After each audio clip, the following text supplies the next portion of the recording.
Eric, what's up, buddy? And then for everybody else, I have your really nice 50th anniversary Vox AC15 with a very large alphanumeric designator at the end of AC15, and I can't quite remember what it all says, but what it means is this is a really cool amp. I like the construction on these, actually. Pardon that. In the past, Vox would go out of their way, seemingly, to answer the question, how easily can we electrocute people?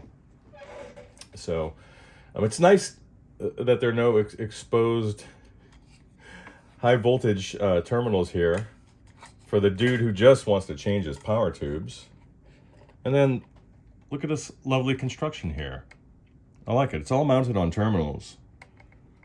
But with these, you want to be exceedingly careful not to overheat. Not to overheat things.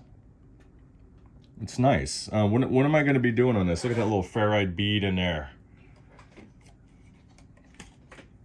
Not a necessity, but I guess it's nice to have.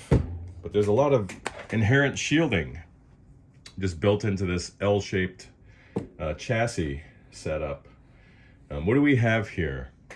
Let's get into it, and I'll show you. We have some F&Ts. Okay, so obviously we're going to be doing some sort of a cap job on that, and then we have some iron here, some mercury stuff, and I'm waiting on them.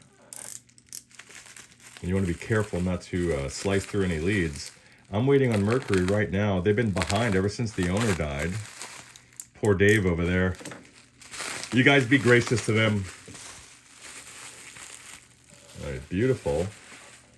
So what do we have here? This looks like an upgraded choke. Very beefy. So I'm gonna have to drill a new hole for mounting. Very nice. This is a paper interleaved unit. That's what I like. And an output transformer, no doubt. Let's get into that. Carefully, because again, I'm not looking to sever any leads. And I'm gonna just do this, safely remove it through the side. Oh yeah, but I'm waiting on mercury to complete the repotting of an Ampeg B15 power transformer. And this, when you guys see this Ampeg, you're not going to believe it. It's in factory condition. It's better than museum quality because there's not even any dust. It's as though no dust has ever fallen on it, even on the interior. It's unbelievable. Absolutely unbelievable how nice condition the thing's in. And we're being incredibly careful. All right, here we go. Okay. And one more hurdle to overcome. There we go. Okay. Let's see what we have here. Nice. So you can see where that's going to go. It looks like I'm going to have to transfer this bracket right there. And then we'll get this thing going. We'll see if the color code aligns. I like that they supply you with very long leads. And this one, you don't exactly need it. Though you're going to be tapping in to the high voltage rail for the center tap of the primary. And then obviously you'll have your plate leads running over to the middle of the chassis. And then wherever the speaker, on the secondary side, wherever the speaker jack may fall on this chassis, I don't see it from this particular angle. But yeah, very nice. Very nice. Good taste in iron there, Eric. Though I'll say, I still love Haber or Habor And guess what? Hammond. Oh man, I still love Hammond. Better or worse? No. Just a little different. Plus, it's America's hat. Your JJs here, as you might suspect, as you already knew, are a little crispy. The Easy 81 here still appears to be okay. I'm sorry, guys. I'm fighting a bit of a cold. And we're going to get these guys out of the way so we can handle it without breaking any glass here. So we'll replace these, and we'll check the health of your rectifier tube there on my tube tester. And maybe I'll capture some of that video. Though the best tube tester is actually the amp that the tubes are designed around. So, rather the amp that the tubes are designed to sit within.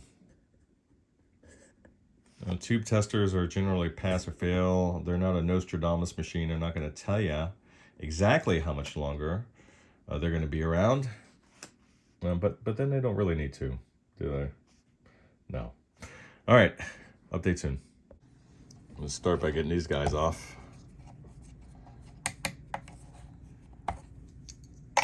Whoop. And you don't want to torque these to the side. You want to use both hands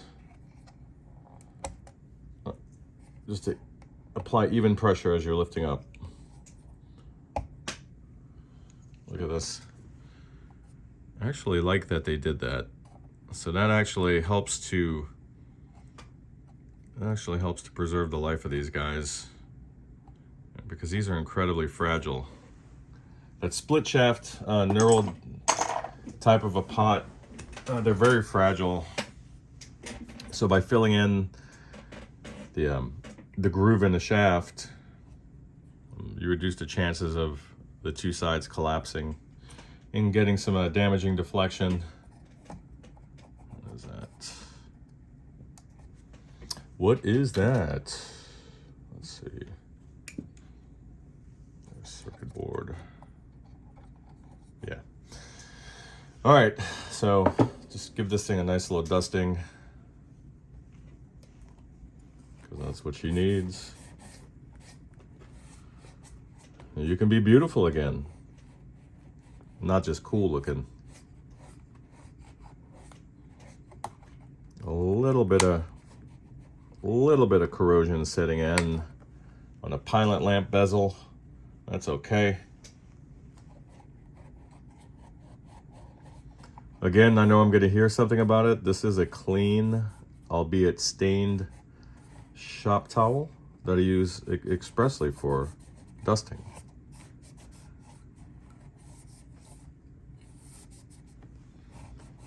You want to be methodical.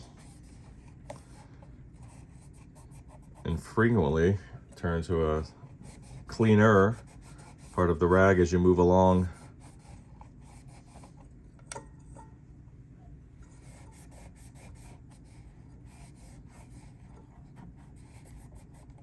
Nice. Beautiful faceplate. I like that. Let's see if some of this paint or marking material has gone inside of this jack, so I'll clean that out when the time comes, which will be sooner than later, I hope. We'll see how this process goes once I get that output transformer removed from the chassis. And lots of alarms today, interrupting the old filming process.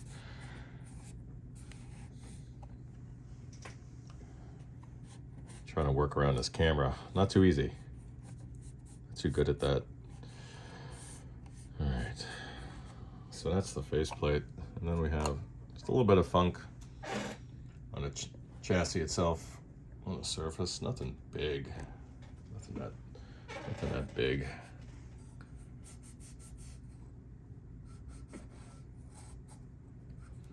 Actually, like the quality of the transformers here. I'm a fan of smaller output transformers for certain applications, and I like core saturation being a part of the sound, especially on lower wattage tube amps. I just like that compression, and it really helps to give it a singing quality and a really nice feel to the pick attack, which is a big reason why you have a tube amp to begin with, whether you realize it or not. It's part of that organic feeling. It's the thing that we go for. Even though you can recreate some of that using MOSFETs. Don't ask me how, that's not my wheelhouse. So the electronics part of my engineering background is very shallow. What distinguishes an electronics engineer from a typical electrical engineer is just more focus on those components. And let me tell you something, I just closed my eyes and I gripped my teeth and made my way as quickly through that as I could, so I can get on to the funner stuff. So that's clean. That's clean enough. And let me start taking a peek at this output transformer and seeing how the wiring matches up. Bye. All right, Eric, here we go. Stage one, right? There's your output transformer cut out or punch out. Here's your original. Gotta pop this off to get that mounting bracket, and then I'll transfer it over to the mercury unit. Bye. All right, that was quite a bit more work than I was anticipating. Just mechanically speaking, you gotta lift the circuit board to get to one of the nuts on the mounting bracket. So that is done. Let me sort out these wires. The plate leads here, still bordering on the mysterious. I don't know which side goes where at this point. Mercury does not do a one-to-one color match. This is obviously for the high voltage supply. So let's get her going. I may weave in a portrait mode clip I did for a short detailing this, but I went ahead and braided this 3-conductor strand coming off of the secondary, or the primary rather, on this mercury output transformer. All right, so I was just going to twist these together using the drill. I was going to chuck it up. But since we have 3 leads, it's more appropriate and I think aesthetically pleasing just to go ahead and braid them together. This is something you guys should know how to do. So just take a quick look. I say should, I'm not trying to should all over you. All I'm saying is that this is something that will come in handy. Obviously, this is not something you're going to pick up because you did this to your kid's sister. But this is something that we can all do. And there's a knot in the bottom here. This is something that we can all do to make the world a better place. And you can see I'm not doing it perfectly, but it's getting the job done.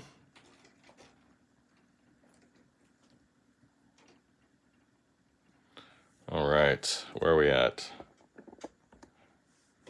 Not really leaving you guys much to look at, huh? Okay, I'm trying to do this around the camera, not too easy. So, all right, where are we at? Ah, lost my place.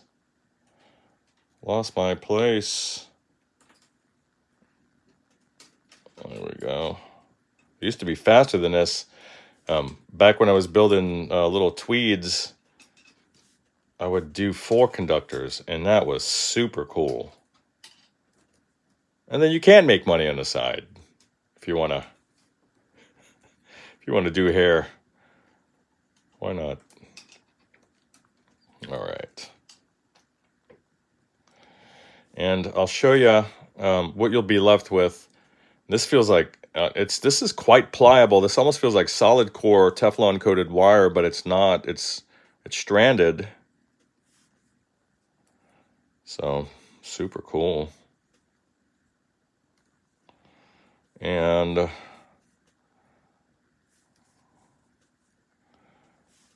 Let's see, is that gonna marry up? That's it. That's all I gotta do. That's it. So take a look. That's basically all it is. It's not perfect, but it kind of gets, you get the idea. I kind of lost it about a third of the way down, but it keeps it nice and it looks cool. Bye.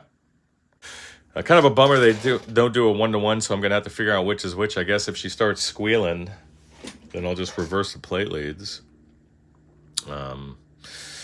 And we'll take it from there. Even on the old secondary side, you don't have any colors in common. Kind of disappointing. But oh well, what are you gonna do? I'll have to jump on the internet. The primary side on this Mercury output transformer is brown, red, and blue. This will be your primary side.